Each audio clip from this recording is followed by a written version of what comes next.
Hebrews. This is Prophets of Awakening. This is our evening Sabbath class. Close out the Sabbath, the 20th of November, 2021. We're going to pick up where we left off this morning with Joshua 70, chapter 70. I'm asking everybody to like and share, subscribe to the Prophets of Awakening, and hit the notification button. This is a non-Messianic channel. We deal with the Tanakh and the Torah. Tanakh is the Old Testament. Torah is the first 5 books of the Old Testament that was given to Moses at Mount Sinai by the Lord of Hosts. So I want to say shalom and welcome to everyone. We're going to do our moment of silence, our prayer, and psalms, do a little prayer again.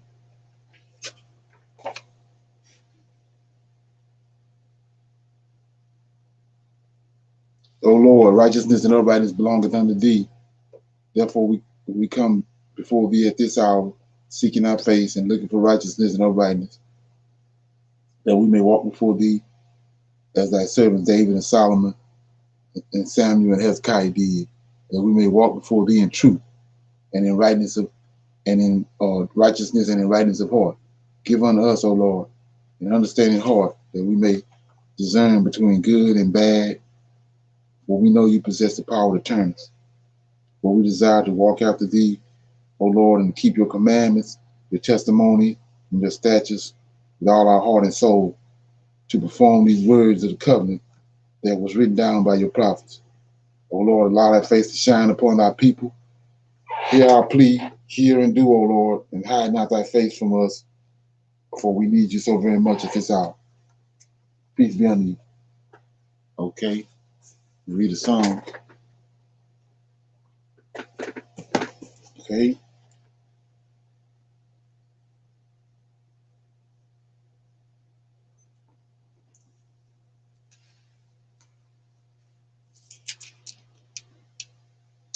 I'm gonna read Psalm 78. This let me see. Okay.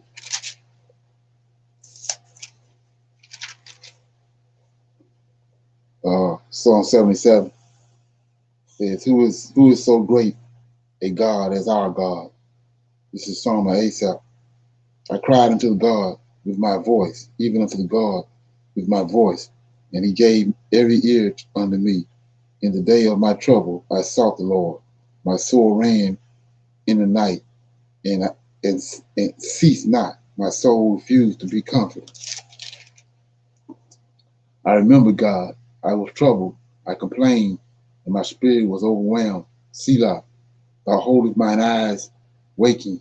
I am so troubled that I cannot speak. I have considered the days of old, the years of ancient times.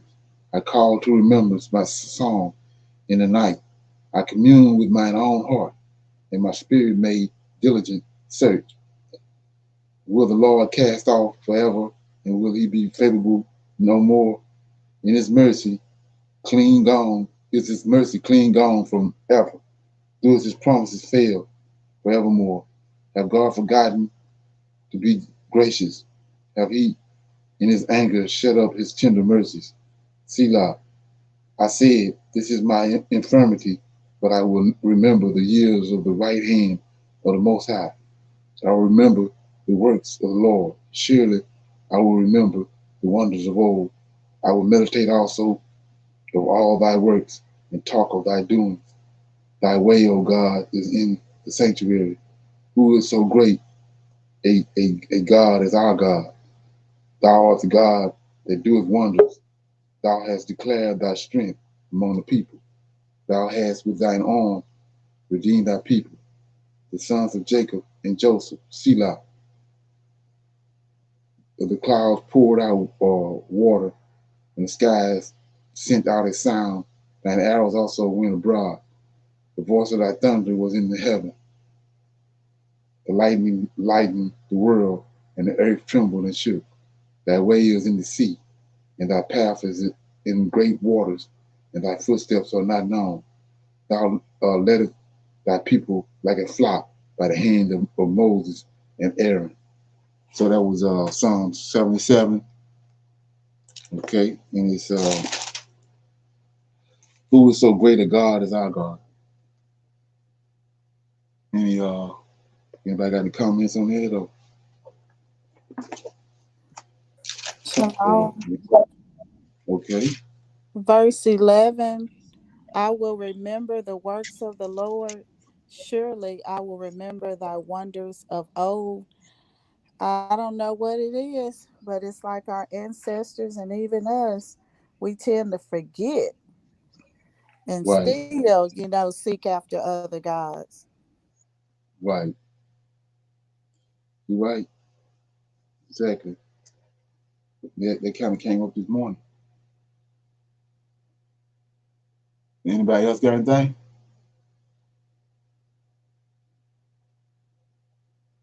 Okay,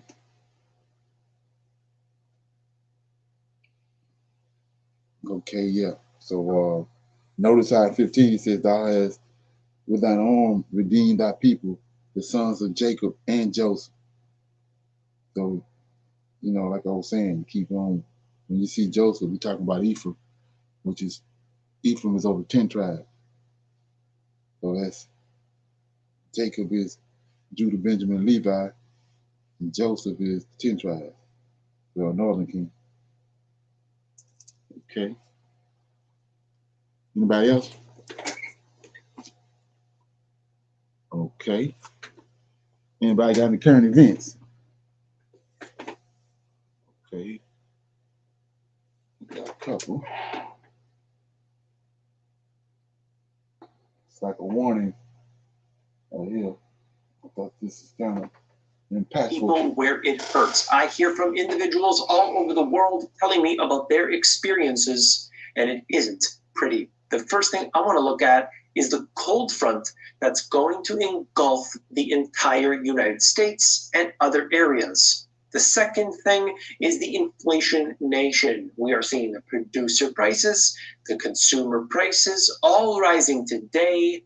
And I will show you more information surrounding that. And the third thing is the oil reserves. What's happening with oil prices, the reserves, and all sorts of different information. I'll try to jam it all in. Let's begin. Okay, so let's begin here. DC suffers the coldest start to November in a decade. Violent Arctic plunge to engulf the entire United States.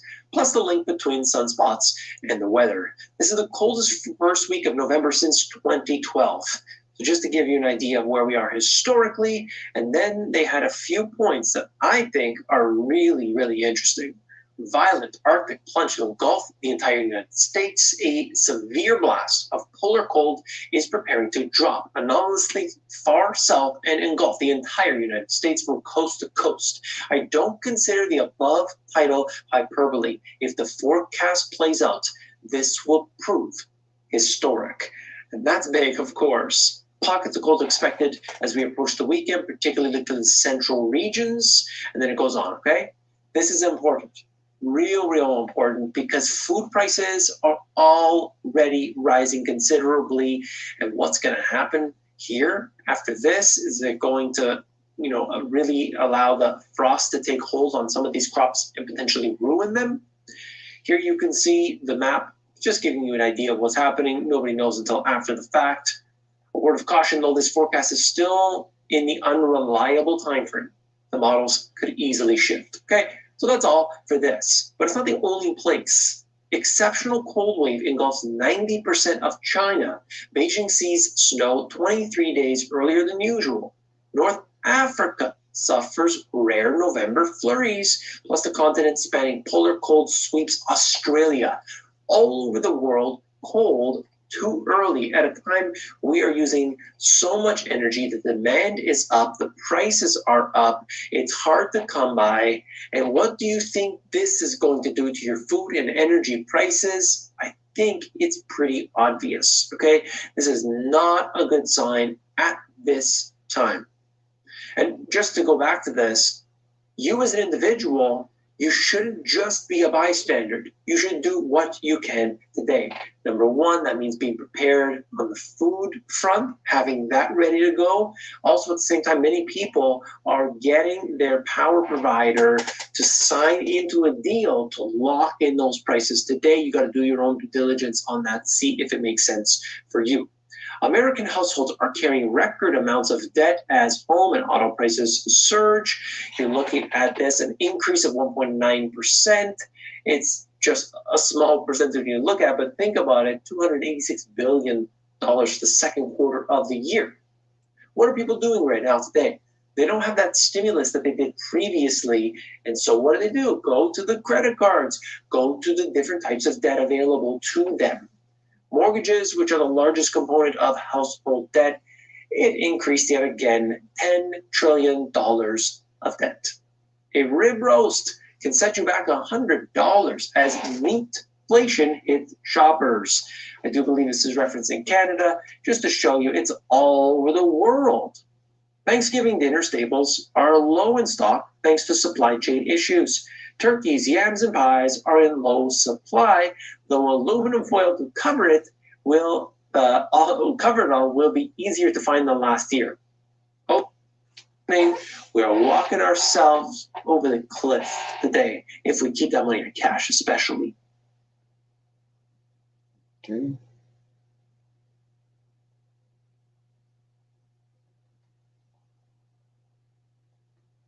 The oil price, currently WTI crude at $84. The spread in between WTI and Brent is very narrow, less than $1, just to give you an idea of what's happening. Sometimes that spread's $10. Right now, it's less than $1.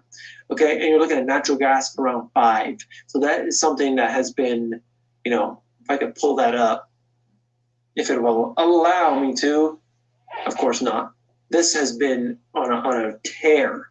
Natural gas has been an absolute tear over the last while. It's always in flux, but that's over the last 3 months. That's over the last year. It's going up and up, okay? But importantly, what's going on with the strategic oil reserves, the petroleum reserves? Are they going to, unleash that? Well, this is from John Kemp, Reuters. He puts out incredible data through Reuters. And basically, they just get to the scenarios for using the strategic petroleum reserve. Extreme weather events, maybe it's a big hurricane, they can use some of that and so on. They just get into all these different things. At the very bottom, not useful. It's offsetting OPEC's production policy in the medium or long term. SPR is a stock, production policy is a flow. You see, it's not a disruption. Tomorrow the oil stops flowing. Okay, now we need to use that oil. This is a different scenario. So do not expect this to be the case, at least not in the near future. So those oil prices can stay elevated. We've been around this range of that 80 to 85 for a little while, but come on, it's been going up. It's been crazy, okay? Okay, in the comments. Yeah, we was looking at this morning how we see the hand of the Most High and everything. So, his hand got to be in this. And it takes me back to Daniel chapter 8 when it says that when Epiphanes came and did what he did, he says that but he would be broken without hand by the prince of princesses, right? So we know that these Edomites are bankers. They illuminize international bankers, and they're the ones behind the scenes, doing all this stuff and concocting all this stuff. But what they don't know is that Lord of Hosts a banker too. So he's a banker of bankers. So just like they know how to orchestrate and crash the economy, he's a super pro at crashing economies and bringing people down and bringing systems down to the ground. So that's something to look forward to. Yeah. Anybody else got any comments on that? Okay, I got one more video. This is got to do with JC, man. We'll listen to it. Hello and welcome, beloveds, to another episode of Wake Up Africa. My name is Dr. Mumbi Saraki. How you doing? How's everything going? I really do pray that you are well in all your ways and that you're moving into living life truly on your own terms. It's literally not the crack of dawn, but it's around 6 a.m. here. I'm on a small island called Lamu, just, living my best life, as they would say, but really taking a mental health break. Remember, beloveds, I told you, we are in a mental marathon, a mental warfare, a mental breaking down and reconstruction. That's the season we're in. It's nothing about what's happening physically. So it's really important to do those mental health checks on yourself. Make sure that you are survive. As I told you, beloveds, only the fittest of the fittest of the fittest of the fittest mentally shall make it. Everybody else it's already falling by the wayside. So if you're one of those who has reached this far, then just make sure that you give yourself a break, beloved, because then you'll realize it's all never that serious. Like, there's so much more in your control than you're aware of. There's been so many. I love the debates that have come out from my show that I did, talking about how Jesus never existed. There's so much. Please check out the show. Check out the comments as well. I appreciate, love you guys so much for everyone who brought in their research, who confirmed what I was saying. I love it. It has really helped a lot of people to kind of break free from that part of the religious psychosis. So if he never existed, this Jesus, first of all, J, the letter J, didn't exist till like the 1600s, way after this Jesus character would have existed. I mean, and let's not even, those are the semantics. Those are like the nitty gritties that don't really matter. What we should be asking is, if he did not exist, then why was he invented? Why was he created? And then why was he brought to Africa? Because I've told you, Christianity was a military weapon. Islam is a military weapon, beloved. It's a tool of invasion. They sent the missionaries at the same time that they were sending the explorers. And the explorers wrote everything down and sent it back to their queens and etc., so that they knew what to invade. They knew which peoples were here, which peoples were here. The Hutus don't get along with the Tutsis, the Luos and the Kikuyus have different. They knew all that. So even when they did their rituals, because I keep telling you, 1884 didn't just happen. They didn't just meet during the day and decide, okay, you get Kenya, you get Tanzania, you get Ghana. No. They met during the day and they carved it up, and then they met at night and did their rituals, because these were all high-level wizards with their high-level wizard teams, to ensure that what they were carving during the day happened. Because we live in a spiritual and occult world, beloved. Everything is coming from the invisible. And so if you're not tapped into the invisible, or if they have messed up with your invisible, then they are totally ruling and reigning and controlling you. So why invent the character of Jesus? It's so that they could create this world, beloveds. It's so that they could create this world. You see, the creator, if you even want to think of the creator, the great source, the one who created this nature, because I keep telling you, nature is God. He doesn't need validation. She doesn't need all of this worship.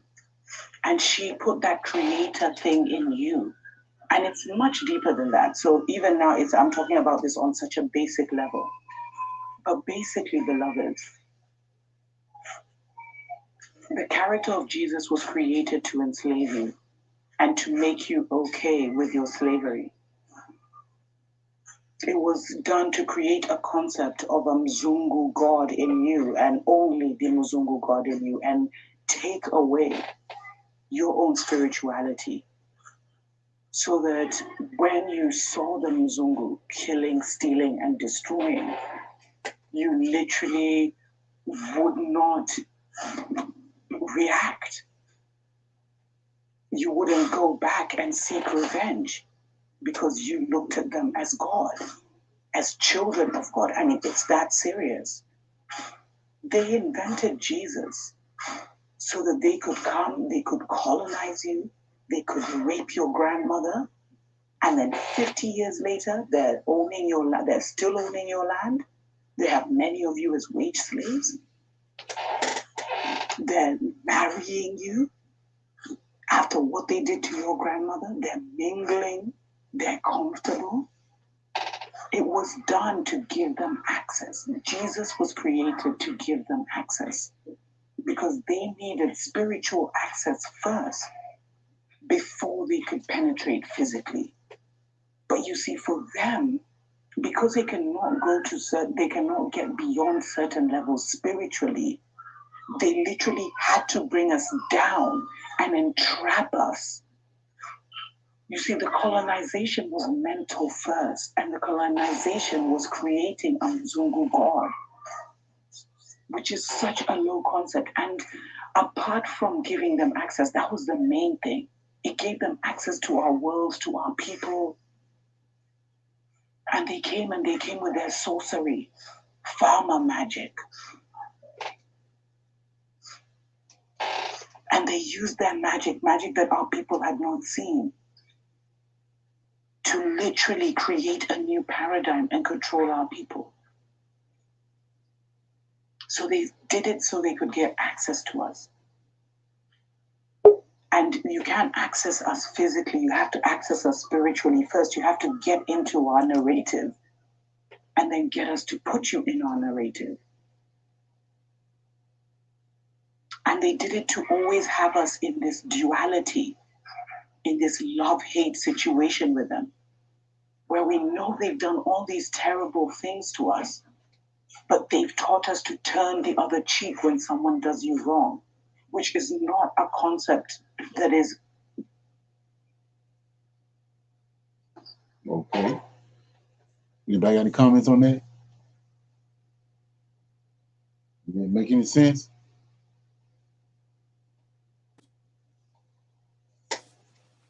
Can you hear me? Uh, yeah, I can hear you now. Okay, yeah, that Jesus boy, that's that Jesus in the New Testament, man. That's, Oh yeah, boy, I you ain't got just no don't know. words for it. I just shake my Right, head. Yeah, you right. know. People just don't know just how the impact that they did when they put that when they concocted that dude. They did a number on us. Yeah. Yeah, Leonard, my thought on it all is if that sister knew the Lord of hosts, she could really connect the dots. Oh yeah, But right. right Exactly. now, she just got bits and pieces, and it's more Right, right, right. a personal opinion than it is Right, spiritually based. right. That's where a lot of people is. They right there in that place right there, not understanding that it's there's way more to it than just what that. Right. It's just something. I almost sound like some of the Buddhist stuff that they Right. preach. Right. Exactly. Some of the Hey, reasoning and stuff. yeah, go Okay. ahead. I'm done, Lamar. Hey, Leonard, do you think because like when our people they find out Christianity is fake, but because of the New Testament, they think that's the Bible. Now they discredit the whole Bible. I mean, the real Bible, the Tanakh, Right. the only Right. Testament. Right. Yeah. That's mostly you see that with those Egyptologists because Right, they know that Christianity ain't nothing but a admixture of the Tanakh and the Egyptian Book of the Dead. So they see all these different concepts from the Egyptian Book of the Dead in the New Testament with JC and all that. So they throw the whole thing away, not understanding that it was concocted. exactly. Right? Yeah, they don't understand that. They throw JC away, then they throw Abraham and Moses all Right. in along with it. Yeah. So that book done a lot of damage Oh to yeah. our people. Exactly. Right. Exactly. And that's why it's so difficult now when we starting to wake up. They ain't they ain't trying to hear it. Especially those ones that's preachers and pastors and been in seminary or retired as pastor. Oh man, they brainwashed. Yeah, you have to knock them in the head. Yes, and Leonard, when you're adding that the Egyptologists realized that the the New Testament was never written in Hebrew and was Right, written in Greek, so they know it's not authentic. right, exactly, right, yeah, But and you like I, know, they had a case like the Egyptologists and Buddhism. right, They all, you know, they had a case that the New Testament stole their literature, right, but the Israelite, he couldn't say nothing because he didn't even know who he was. right, exactly, right, and they didn't, um, you know, smeared the Old Testament in with all these other religions, and so they can't even begin to try to decipher that, get out and find a way to find their way through that, you know, until now, like he prophesied, he's gonna do exactly what he's doing right now, waking up people and taking them into the scriptures and showing them how to rightly divide it. That's another one of those signs we know we at the end. And also, the New Testament could not stand on its own, so it had to be attached to some Right, truth. And the right, only truth they had at the time is the Tanakh. right, So exactly. and they had to build it off of the Tanakh to even establish that book. Right, exactly. And then you see it all through all through the New Testament. They'll take a scripture here or a couple of scriptures here and build a whole bunch of garbage around it, and it makes it seem like it's tied to the Old Testament, but somebody that's got a foundation can see right through it. Yeah, Right. And in the new version, and I mean, in the New Testament, they call it the spiritual version of it. right, exactly, It's spiritual. right, exactly. And they done made a second and third testament. Oh yeah, Yeah, I hear people talk about reading out of a third testament and a. I'm like, dang, I thought it was just a New Testament. right, okay, yeah, yeah. I was checking out too. It started coming up. I noticed I started hearing it probably about 6 months ago. I started hearing it about a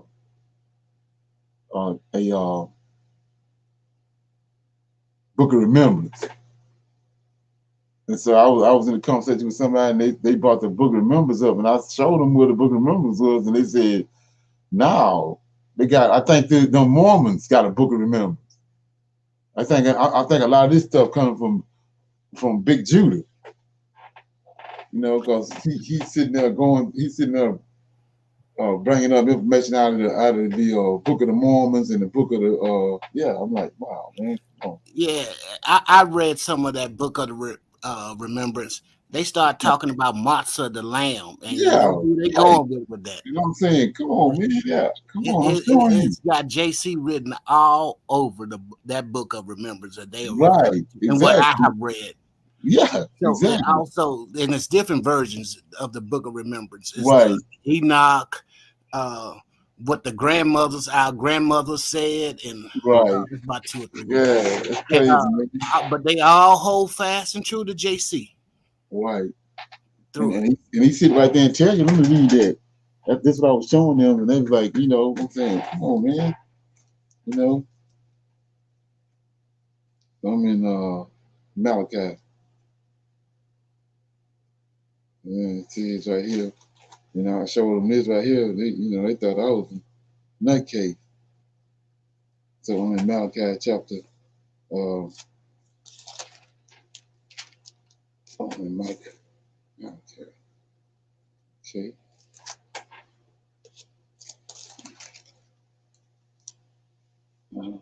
Okay. Book of Malachi chapter 3. I'm starting at verse 16. So this when, but they knew that they was going to get scattered and the Israel's nature was going to come to an end because of what Daniel had told them and what Malachi and the prophets had told them. They knew they was coming to an end. So the people got they was all discombobulated because of their children.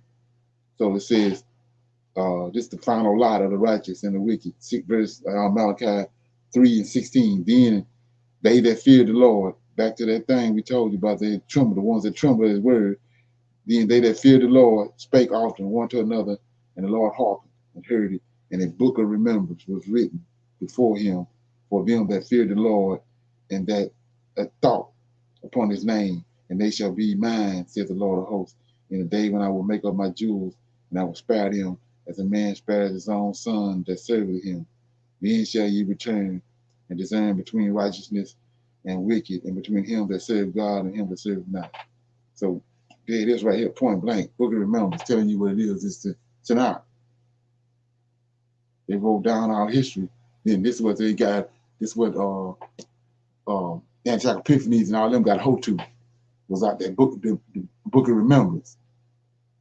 And by the time you get to Constantine, they had recopied it in Greek and had it called the Septuagint, had it in Alexandria, Egypt, with the library, bumping it against all kind of other books, coming over with all kind of different books, which they compiled and made the New Testament with those books they was plagiarizing off of the Old Testament. Yeah. So, like I was saying, it ain't but one book of remembrance. It ain't no 2-3 books of remembrance. Right. And It's also crazy. in the book of remembrance that they have, it's the mountains are angels, the trees are angels, the Right. rivers are angels, not Okay. creations of the Lord of hosts, but those are angels as well. And you're Ain't that supposed to something? speak to the wind. The wind is an angel, and you speak to Okay. him, and the wind will take your prayers up to the Lord of hosts. All right. So that's the So Holy Ghost. yeah, That's the Holy Ghost, the Ruach. yeah, Okay. Ain't that something? yeah. Oh, No, I gee. read. I tried to give it a chance to see could I pull out any wisdom out of it. It started going down that slippery slope to me, so I kind of had to Okay. leave it alone. Ain't that something? Yeah. Yeah. So I'm gonna read this right here because this I got another little clip I want to play, but I'm gonna read this out of show you that all this stuff is actually we in the midst of what the Most High prophesied. We in the midst of it, so it ain't like we gotta wait. It's already started. So I'm in Isaiah right quick. This stuff is it's happening right in front of our face, but we slipping on it. It says right here. Let me see. I think it's in chapter 60.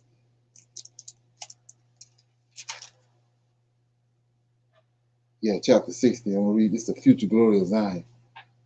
So it's starting at verse 1. Arise, shine, for thy light is come. The glory of the Lord is risen upon thee. For behold, darkness shall cover the whole earth, and gross darkness out the people. But the Lord shall arise upon thee, and his glory shall be seen upon thee. And the Gentiles shall come to thy light. Kings to the brightness of thy rising. Lift up thine eyes round about and see. All they that gather themselves together, they shall come to thee. Thy sons shall come from afar, and thy daughters shall be nursed at thy side. Then thou shalt see and flow together, and thy heart shall fear, and be enlarged, because the abundance of the sea shall be converted unto thee, and the forces of the Gentiles shall come unto thee. So we're saying that Gentiles, through kind of what Dr. Mumi was just talking about, through trickeration and witchcraft and all that, and typology, they done converted everything, had all our wealth that was given to us from the beginning through our forefathers, got it flowing toward them. But we see right here, what I just read, Most High said he's going to turn that and redirect it and flow it back to us. Well, I showed you a couple of months ago where the president of Ghana cut off the cocoa to the rest of the world and said they gonna stop sending cocoa out to people, and they gonna start making their own chocolate bars and all that, and make their own chocolate plants and stop being manipulated. So they cut that off. And so here go another example right here.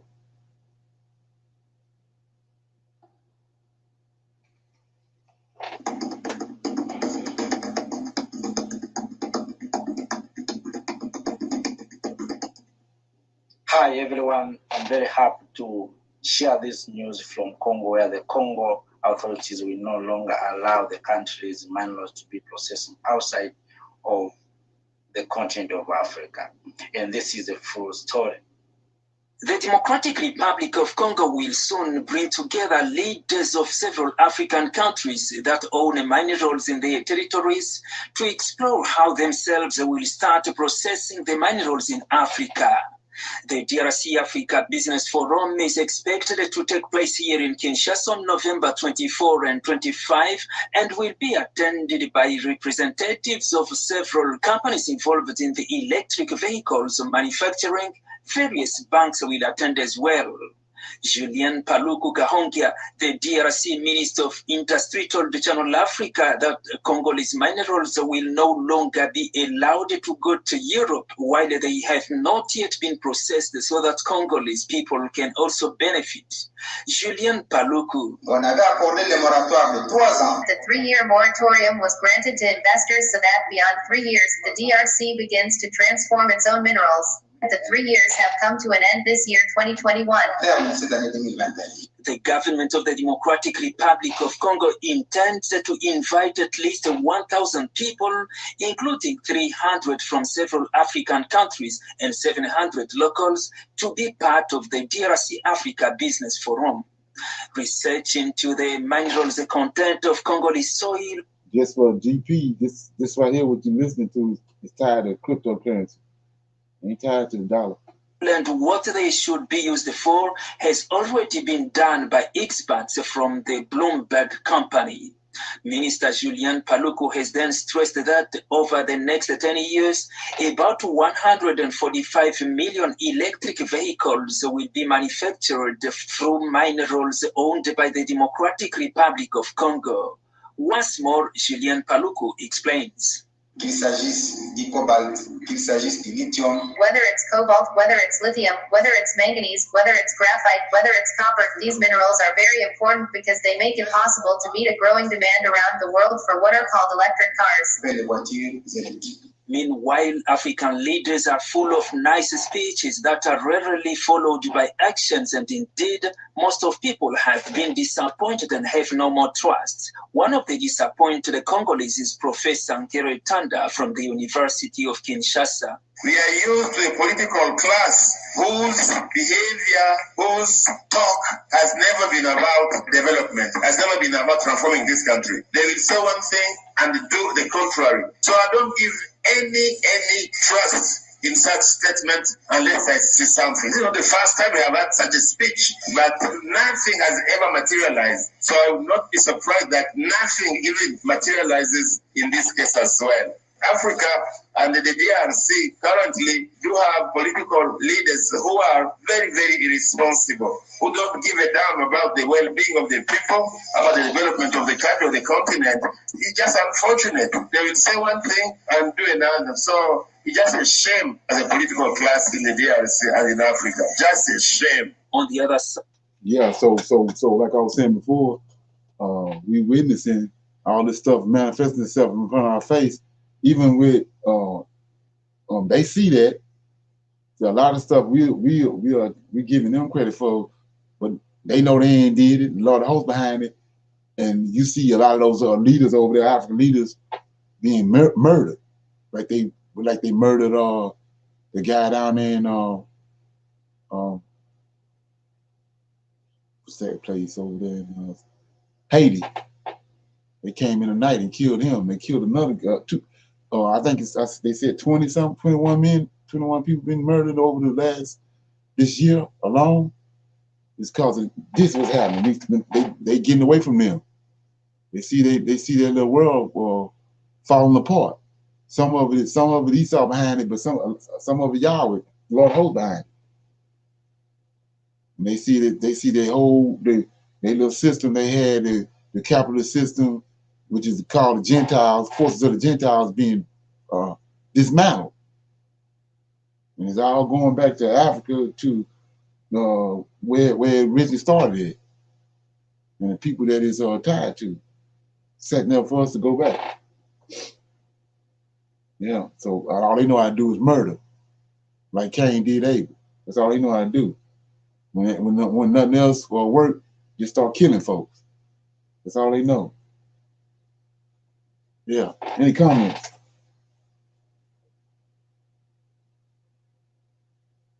Okay. I'm opening it up for some Q&A for anybody got any questions, and then I go into the lesson. We're gonna be on it for about an hour. Anybody got any questions about anything? Comments? Okay. Let me go into this lesson. I'm gonna deal with chapter 70 of Joshua.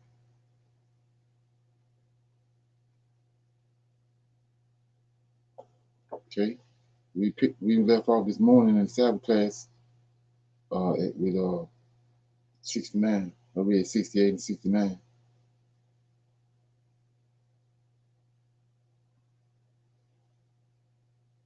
Okay, so it says, in the third year from the birth of Moses, Pharaoh was sitting at a banquet when Al-Pranat, the queen, was sitting at his right hand and Beth at his left, and the lad Moses was lying upon her bosom, and Balaam, son of Beor, with his two sons, and all the princes of the kingdom were sitting at the table in the king's presence. And the lad stretched forth his hand upon the king's head and took the crown from the king's head and placed it on his own head. And when the king and the princes saw the work which the boy had done, the king and the princes were terrified. And one man to his neighbor, it says, and one man to his neighbor expressed astonishment. And the king said unto the princes who were before him at the table, what speak you, and what ye say, O ye princes, in this matter, and what is to be the judgment against the boy on account of this act? Okay. It says, on account of this act, it says, and Balaam the son of Beor, the musician, answered before the king and the princes, and he said, remember now, O my lord and king, the dream which thou didst dream many days since, and that which thy servant interpreted unto thee. Now, therefore, this is the child from the Hebrew children, in whom is the Spirit of God. And let not my Lord, the king, imagine that this youngster did this thing without knowledge.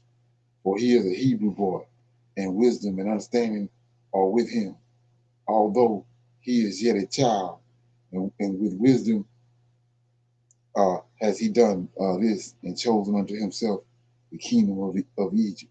So let's look at that, because of, a lot of people keep saying why these people so persistent and why they so set against us, and where the anger coming from. Well, look at here. This is what they known from the beginning. It says in verse 6. Now, this are all the wise men and the counselors, people in high positions in Egypt. Now, therefore, he's telling them this is a known fact, even to the day. Now, therefore, this is a child from the Hebrew children. See that? In whom is the Spirit of God. Most High said that when he put Adam to sleep, when he formed Adam, then he breathed the Spirit of God in him. That's what's in all of Israelites. And let not my Lord, the king, imagine that this youngster did this thing without knowledge. See that? For he is a Hebrew boy. They know that. They're different than everybody else. And wisdom and understanding are with him, although he is yet a child, and with wisdom has he done this thing and chosen unto himself the kingdom of Egypt. That's how they see us. They say they do all this other stuff. Go back to when they lynched us. Everybody cut a part off of the body and kept it because they know this right here. That's why they was keeping. They saying one thing, but they know the real deal, but they saying something else. And then their actions tell you what they actually believe about you. So 8, for this is a manner of all Hebrews to deceive kings and their nobles, to do all these things cunningly in order to make the kings of the earth and their men tremble. So that goes back to the order of Melchizedek when Enoch was teaching all the people of the earth. Everybody had to come to him. They know that. They know this even to the day. Jared, Canaan. Let's go all the way back to that. So it says, 9, surely thou knowest that Abraham, see this, their father acted thus, who deceived the army of Nimrod, king of Babylon, and Amalek, king of Gerar, and he possessed himself of the land of the children of Heth and all the kingdoms of Canaan, and that he descended into Egypt and said of Sarah his wife, she is my sister, in order to mislead Egypt and her king. So let's look at that in verses 8 and 9. For this is the manner of all Hebrews to deceive kings and their nobles, to do all these things cunningly, in order to make the kings of the earth and their men tremble. Surely thou knowest that Abraham their father acted thus, who deceived the army of Nimrod, king of Babylon, and Amalek, king of Gerar, and that he possessed himself of the land of children of Heth and the kingdom of Canaan. So is that true? Did Abraham deceive Nimrod? No, sir. So what happened?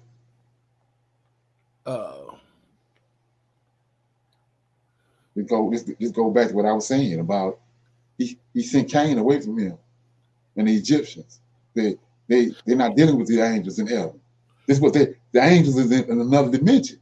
And Right. I told you the prophets and all them could see the angels. They came. So they looking at the situation. They thinking Abraham them doing all this. But we saw this morning when we was breaking it down how the Lord of Hosts was there. He the one went back and got Hagar, brought her back to Sarah, and told her to go back and submit to your mysteries. He was there, and he the one got Joseph out of the dungeon. But these Hebrews see these angels. These clowns can't see them, so they think they wicked. Right. They think they're being deceitful, but they don't know that God is, like you said, they God is a living God. He working for them. He behind the scenes working for them. And then when you look up, you know he done shut you down, and you thinking that these men doing that, right? And they ain't doing it. Yeah, it's like Shadrach, Meshach, and Abednego. He said we put 3 in there. But now it's 4 in there. It's another one in there. Yeah, but they don't want to stay in there. The same way when they hook with the New Testament. Right. They didn't understand the Most High. These angels gonna come and when the time come, when the Moab, the time appointed come, he gonna raise up his Israelites. They gonna break this down. I don't care what you done to it. See that? Okay. So what happened with Nimrod is that when Terah gave Abraham's father gave another child and instead of Abraham? Is that the deception they referring to? You know, right. when Abraham was born, right. They went to seek his life, but his father gave up another child, a child of the servant. Right. And also Nimrod lost his kingdom. Remember I showed you that he changed his name. He didn't kill him. He destroyed Nimrod's kingdom. Right. And Nimrod came back as Armathal. But he thinking that these Hebrews behind it. But it's God the one brought Nimrod's kingdom down. Right. Right. And they don't understand that part of it. Yeah. So it says in 12, he also thought of making the kingdom of the Philistines stumble and saying that Rebekah, his wife, was his sister. Jacob also dealt treacherously with his brother and took from him. See that? Said Jacob also dealt treacherously with his brother and took from him his birthright and his blessing. So we know right there that Rebekah went and told Abraham to, require the law for him. And the Lord of Hosts told Abraham what to do in order for Jacob to get the blessing, and Abraham told told Rebekah. And then she waited for the time when it was time came, and then she did what he told her. So it wasn't, they didn't understand these angels, it's a kingdom that these Hebrews dealing with. And they the ones behind it. These 7 angels. Okay. Jacob also dealt, 14. He sent then to Panorama and to the house of Laban, his mother's brother, and cunningly obtained from him his daughter. his cattle, and all belonging to him, and fled away and returned to the land of Canaan to his father. His sons sold their brother Joseph, who went down into Egypt and became a slave and was placed in the prison house for 12 years, until the former Pharaoh dreamed dreams and withdrew him from the prison house and magnified him above all the princes in Egypt on account of his interpreting his dreams to him. And when God caused a famine throughout the land, he sent for and brought his father and all his brothers and the whole of his father's household and supported them without price or reward, and bought the Egyptians for slaves. So he's saying that they some kind of these Abraham, Isaac, and all of them some kind of wizards, because they can't understand how they overcome everything. They don't understand that part of it. So, and 18, now therefore, my Lord King, behold, this child has risen up in their stead in Egypt to do according to their deeds and to trifle with every king, prince, and judge. If it please the king, let us now spill his blood upon the ground, lest he grow up and take away the government from thy hands, and the hope of Egypt perish after he shall have reigned. And Baal said to the king, let us moreover call for all the judges of Egypt and the wise men thereof, and let us know if the judgment of death is due to this boy, as thou didst say, and then we will slay him. And the Pharaoh sent and called for all the wise men of Egypt, and they came before the king, and an angel of the Lord came amongst them. See that? This is what I was telling you about. See, they don't understand this part. So they getting ready to kill Moses. And the Pharaoh sent and called for all the wise men of Egypt, and they came before the king, and the angel of the Lord came amongst them. And he was like one of the wise men of Egypt. That he didn't transform himself. And the king said to the wise men, surely you have heard what this Hebrew boy who is in the house has done, and thus has Balaam judged in that matter. Now judge you also and see what is due to the boy for the act he hath committed.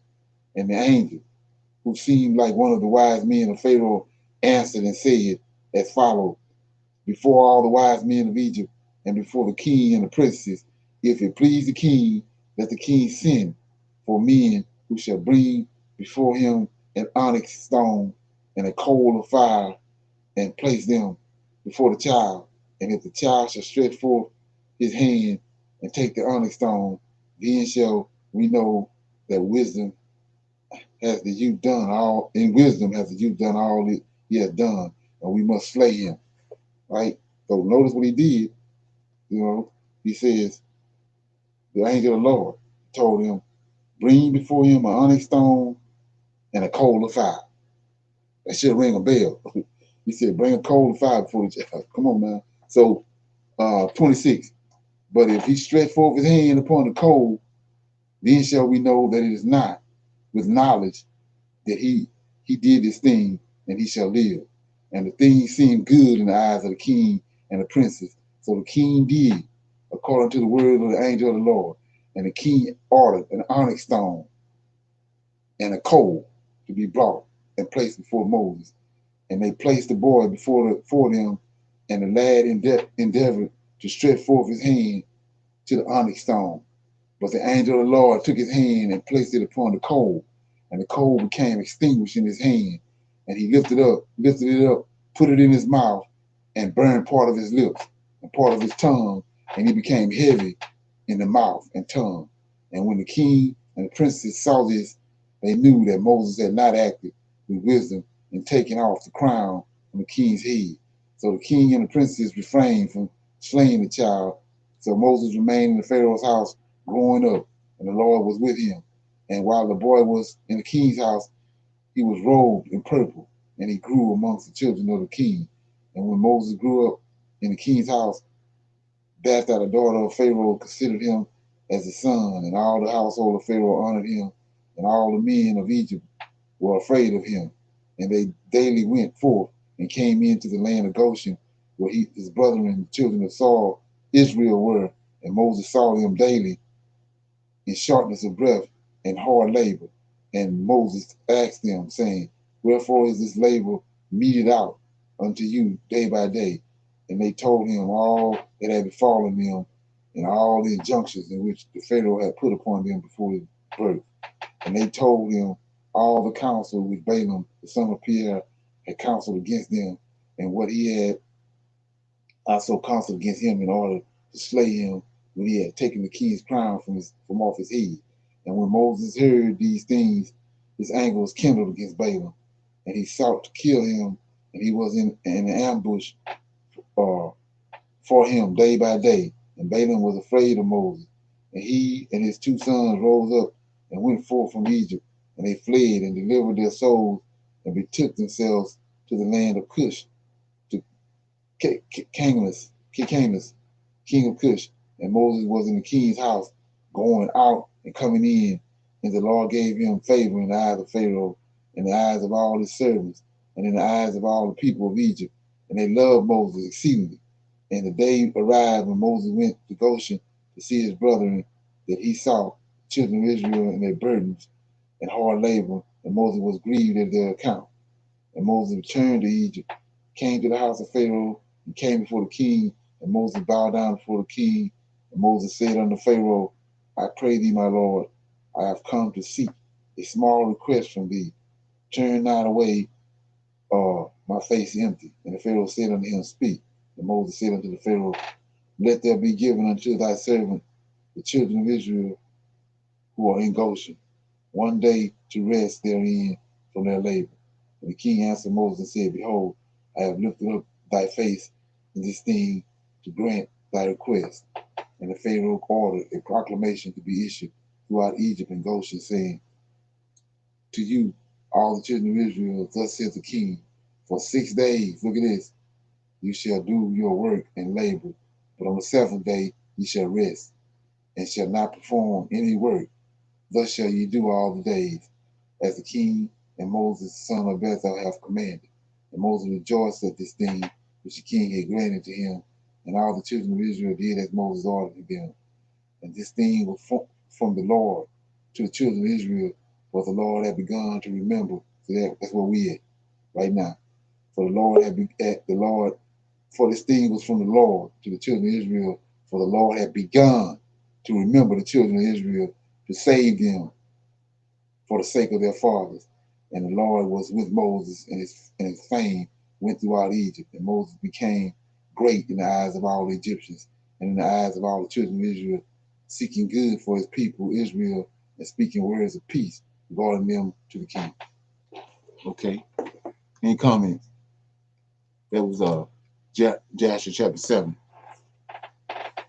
Anybody get anything out of that? Verse 49, I like that piece there where it says, For the Lord have begun to remember the children of Israel. Exactly. We're looking at the same thing right now as we speak. We can already see he's starting to remember us because of the events that's taking place. So, did anybody catch the part about the cold? That didn't ring no bell?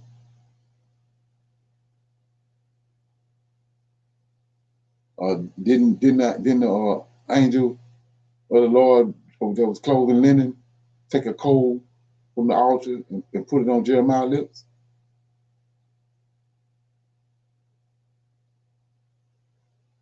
Hello? Anybody remember that story? Yes, I remember the story. Yes. So like I was telling you before, he got them doing what he wanted them to do. That's what we starting to get. A lot of people don't understand. He already told Adam, 6 days you work and 1 day you rest.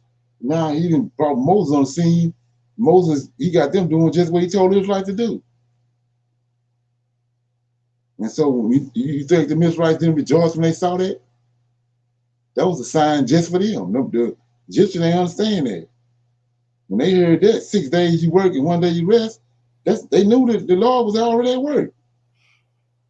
Right, because the Sabbath day is a sign between the Lord of hosts and Israel. Exactly. And then the cold, like I said, he told Jeremiah told him he was afraid. because of the faces of the people, he said he took the coal and put it on his lip. Okay, so he had to get Moses. Moses had to get Aaron. Why did Moses have to get Aaron to speak for him? Because of what just happened. He put it says he bit the coal, the hot coal, and it burned his lip and his mouth. And that's why Moses was tongue tied. He couldn't talk right. So when he came back from Zion, dealing with the Lord of hosts, and came back to Egypt, that's why he brought Aaron with him. All this was already prepared for Moses and Aaron, and Miriam was already even born.